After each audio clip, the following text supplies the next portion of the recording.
Hi Cancer! Welcome pa sa ating channel at ito ay inyong Daily Gabay Tarot Reading for July 3, 2024.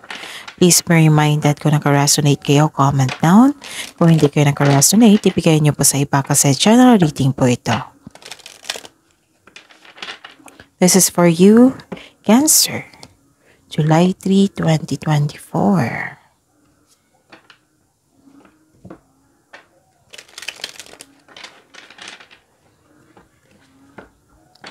Gamitin ang reading na ito bilang gabay lamang.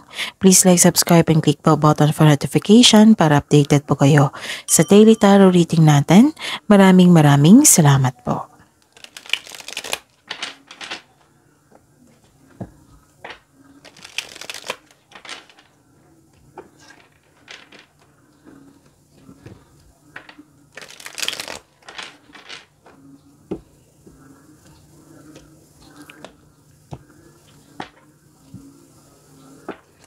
Spirits Guide, mga ganap po ngayong araw na ito, July 3, 2024, para po kay Cancer. I need 3 cards po.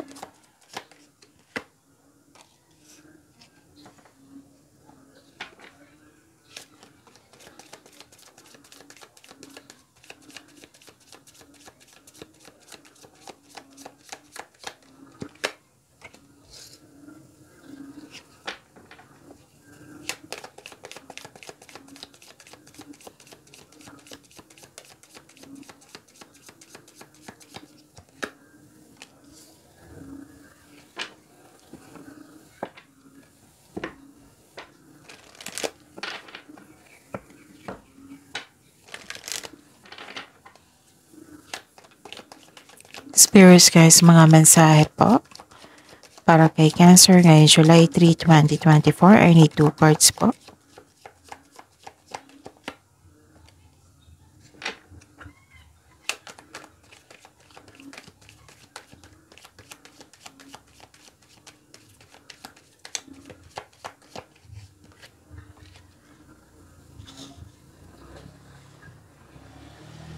Okay, Cancer. Ngayon, July 3, 2024, may nakita ko ditong solusyon sa inyong problema. May nakita kong solusyon dito sa problema or sagot sa inyong mga katanungan. Meron ng kasagutan sa inyong mga katanungan. Nabigyan na ng sagot. Okay. May nakita ko ditong suporta ng isang grupo na tao. Pwedeng family mo ito kasi may nakita ako ditong family and ancestor. Tapos some of you nag-grounding, nag-meditate, nag-connect sa nature.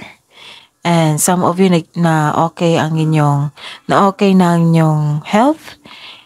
Like for example, stress kayo kahapon, hindi maganda ang inyong pakiramdam kahapon. Ngayon, okay na. At may nagbigay sa inyo ng suporta na isang grupo ng tao. Tapos may nakita kong growth dito. Pwedeng self and spiritual growth dito. And may nakita ko ditong success. Yes, may success po ako nakita.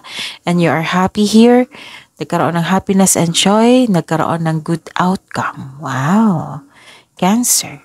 So, ang mensahe po para sa inyo is a fiery climax approaches and look at the bigger picture.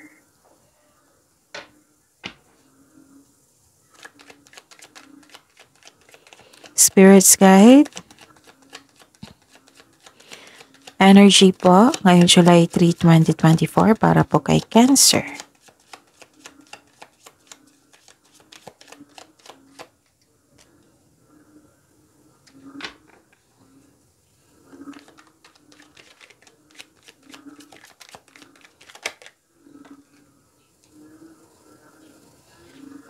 By the way, bago ko makalimutan, please be reminded, panoorin niyo po yung last 4 days niyo po na weekly daily Gabay Tarot reading. Kahapon may upload po tayo na weekly Gabay Tarot reading, so check nyo. That is naka-focus sa career and money. Tapos panoorin niyo po yung last 4 days. Oo. Yung kahit weekly yan, kahit monthly yan. So like for example, napanood nyo ito July 2. Panoorin yun gahapon, yung weekly, tapos June 30, June 29, 28. Basta last 4 days, daily reading po. Kung may napansin kayo na repeating message, kailangan yung bigyan niya ng atensyon. Kung pwede, magkaroon ng solusyon at aksyon. At sa mga suki ko dito, July na po, nais ko ipaalam sa inyo na open na po yung schedule natin for booking para sa inyong July 2024 monthly Gabay Tarot reading. At sa mga sa mga bago dito na gusto magpa-personal reading, kung nais nyo ako mag-contact for inquiry and for booking, comment down link. Again, comment down link, LINK, para mag-reply ako niyan kung paano nyo ako mag-contact. Okay? Maraming salamat po. What is your energy? Cancer. May nakita ko ditong disconnection. Pwedeng disconnection ito sa intuition or disconnection na sa isang tao na hindi na kayo nag-usap. Ganon. Nagkaroon ng lack of concentration and lack of inspiration.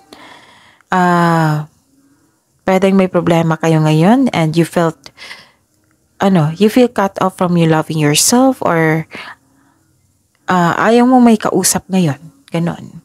So, kung may nakakilala ko yung buntis or may kausap kayong buntis, kung pwede po na magpa-check up siya sa doktor kung hindi maganda ang kanyang pakiramdam. Tapos sabi po ng card dito na alagaan niyo po daw yung sarili niyo. Sabi po dito. And nagkaroon ng delay, pwede na-disappoint kayo kasi nagkaroon ng delay. You felt disappointed kasi nagkaroon ng delay sa plano, delay sa parating na pera, bagay, or tao. Nagkaroon din ng hesitation para gawin o gawa ng aksyon ng iyong plano o proyekto. Marahil naghahanap ka ng timing o nabigo ka na noon kaya naging wiser ka na. You should take a risk. Kung gusto mong, kung may balak ka mag-move out sa comfort zone mo para itry yung bagong pagkakataon, we need to move out from our comfort zone kung gusto mo ng success. Kasi wala pong success sa comfort zone. Okay? Spirits Guide, Career and Money po ni Cancer ngayong July 3, 2024.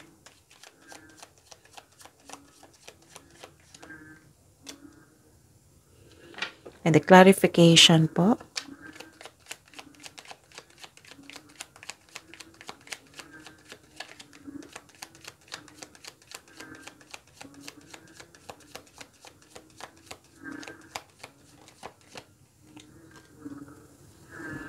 Okay.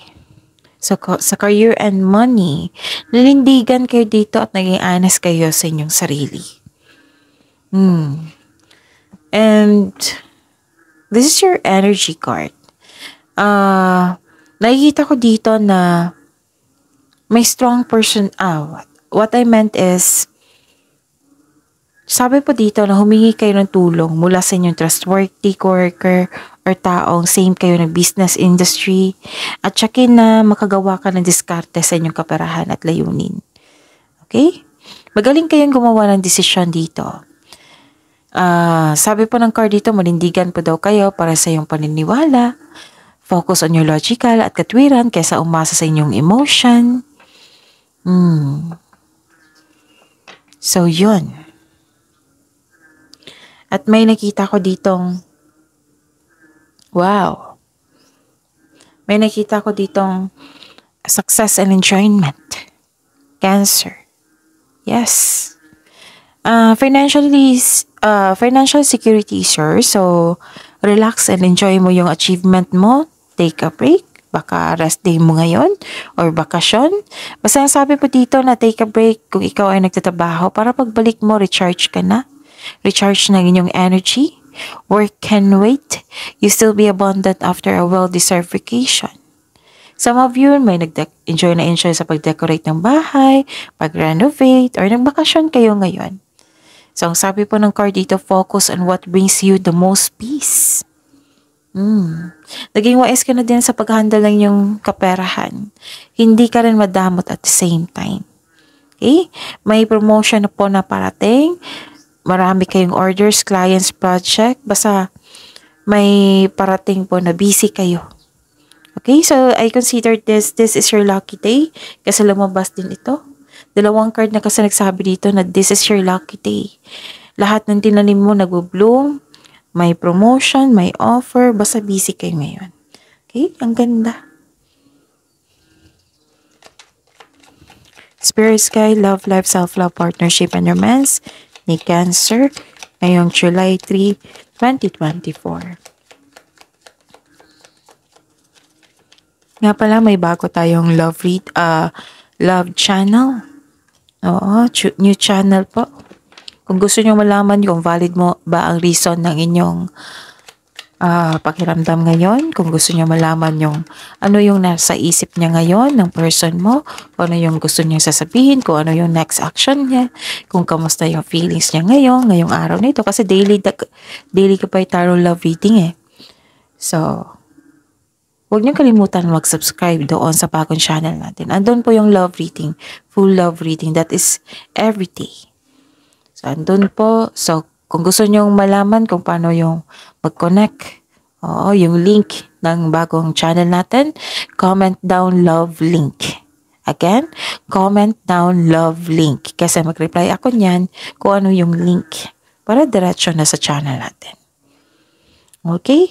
Naging impatient kayo dito sa isang tao. Yung nag-iisip kayo ng mabuti, kung karapat-dapat ba. Naging impatient kayo sa isang sitwasyon, sa isang bagay, nagdesisyon ka na hindi mo masyadong pinag-isipan kung karapat-dapat ba. Dalawang card na po nagsabi dito na may delay na mangyayari. Marahil nagkaroon ng delay sa nantay mo, the universe is trying to show you something. Baka may na-miss po kayong opportunity.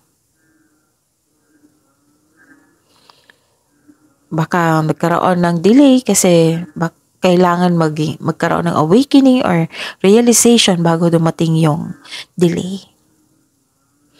So, be wise enough. The wisdom message is use your time wisely and maghabaan ng pasensya at intindihin kung bakit nagkaroon ng delay and make yourself busy para hindi kayo mainip.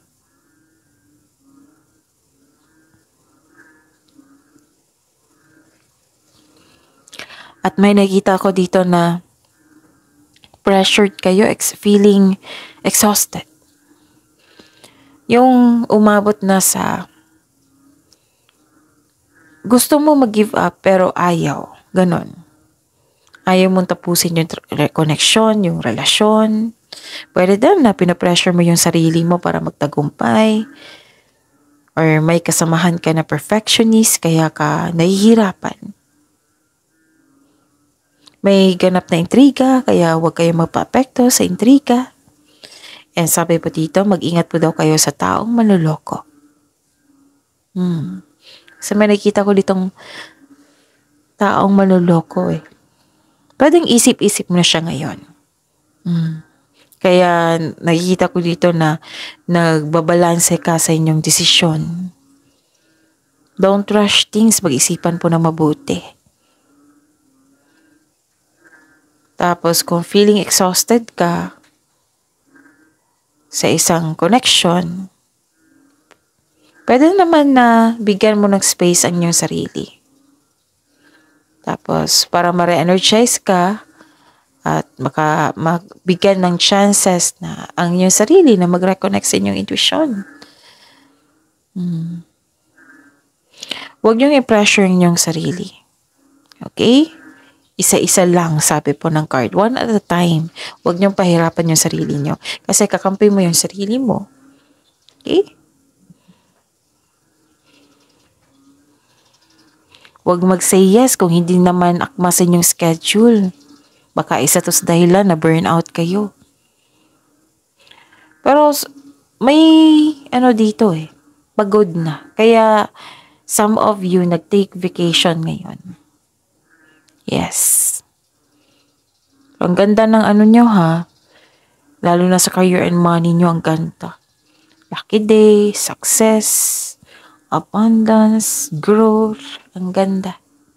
So that is your reading, Cancer. See you tomorrow. Please like, subscribe, and click bell button for notification para updated po kayo sa daily tarot reading natin. Maraming salamat po.